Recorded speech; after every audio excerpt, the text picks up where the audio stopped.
السلام علیکم ورحمۃ اللہ وبرکاتہ۔ ان الحمد للہ نحمده ونستعینه ونستغفره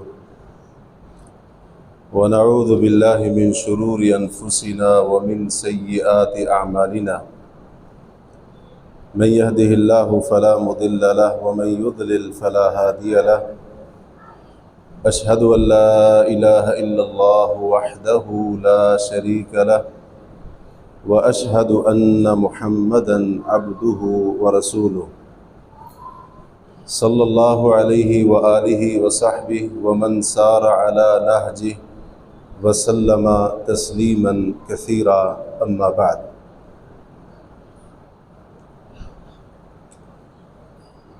امام نسائی رحمہ اللہ نے اپنی سنن کی کتاب الجنائز میں ایک واقعہ نقل کیا ہے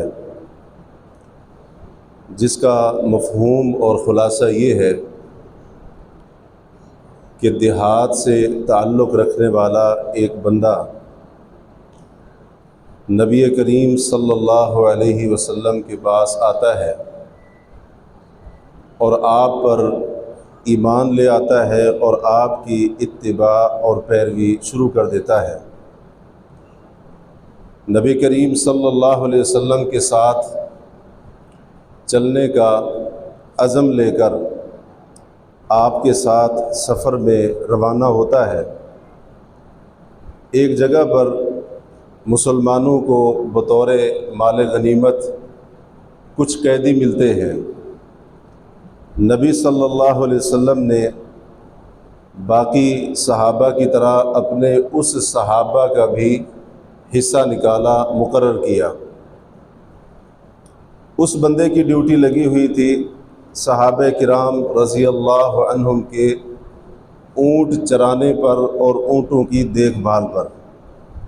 وہ پیچھے تھے، جب اپنے ساتھیوں سے آ کر ملے تو ان کے ساتھیوں نے ان کا وہ حصہ ان کو دیا جو اللہ کے نبی صلی اللہ علیہ وسلم نے ان کے لیے مقرر فرمایا تھا۔ کہنے لگے یہ کیا ہے؟ کہا اللہ کے رسول صلی اللہ علیہ وسلم نے آپ کے لیے یہ حصہ نکالا تھا، ہم وہ آپ کو دے رہے ہیں۔ نبی کریم صلی اللہ علیہ وسلم کے پاس تشریف لے گئے، اللہ کے نبی سے جا کر پوچھا اللہ کے نبی یہ کیا ہے؟ آپ نے بھی یہی فرمایا آپ کا حصہ ہے، ہم نے آپ کے لیے رکھا تھا۔ تو اس اللہ کے بندے نے کہا اے اللہ کے نبی علیہ الصلاۃ والسلام، میں دنیا کے مال کے لیے آپ کے ساتھ نہیں چلا ہوں، میں تو آپ کے ساتھ اس لیے چلا ہوں کہ مجھے یہاں گردن کے اوپر تیر لگے، فَأَمُوتَ فَأَدْخُلَ الْجَنَّةَ، جہاد کرتے ہوئے، اللہ کی راہ میں چلتے ہوئے، کلمت اللہ کو بلند کرتے ہوئے، یہاں میرے حلق میں گردن کے اندر دشمن کا تیر لگے، شہادت کی موت ملے، اللہ جنت دے دے۔ میں تو اس لیے اسلام لایا اور آپ کے ساتھ چل رہا ہوں۔ نبی علیہ الصلوۃ والسلام نے فرمایا ان تصدق اللہ یصدق، اگر تو اللہ کے ساتھ سچا ہے اللہ تجھے سچا کر دے گا۔ کچھ ہی وقت گزرتا ہے، دشمن کے خلاف معرکہ ہوتا ہے، باقی صحابہ کرام میدان کے اندر اترے، یہ صحابی بھی میدان کے اندر اترے، دشمن کے ساتھ لڑائی ہوئی، یہ اللہ کا بندہ لڑتے لڑتے جام شہادت نوش کر جاتا ہے۔ صحابہ کرام اٹھا کر لائے، نبی علیہ الصلوۃ والسلام نے دیکھا اور پوچھا کیا یہ وہی ہے؟ کہا بالکل وہی ہے۔ آپ علیہ الصلوۃ والسلام نے جب دیکھا اس کو بالکل اسی جگہ پر تیر لگا ہوا تھا جس جگہ کی طرف اس نے اشارہ کر کے کہا تھا میں تو یہ چاہتا ہوں مجھے گردن کے اس حصے پر تیر لگے، شہادت کی موت نصیب ہو، جنت کا داخلہ مجھے دے دیا جائے۔ تو آپ نے فرمایا صدق اللہ فصدقہ، اس نے اللہ سے سچ کہا تھا، اللہ نے بھی اس کی بات کو سچ کر دیا۔ یہ واقعہ بیان کرنے کا مقصد اپنے آپ کو اور آپ سب کو یہ نصیحت کرنا ہے کہ ہم اللہ کے ساتھ مخلص اور سچے ہو جائیں۔ اللہ رب العالمین ہمارا ایک جملہ بھی ضائع نہیں جانے دے گا۔ اپنے مالک کے ساتھ مخلص ہونے کی ضرورت ہے۔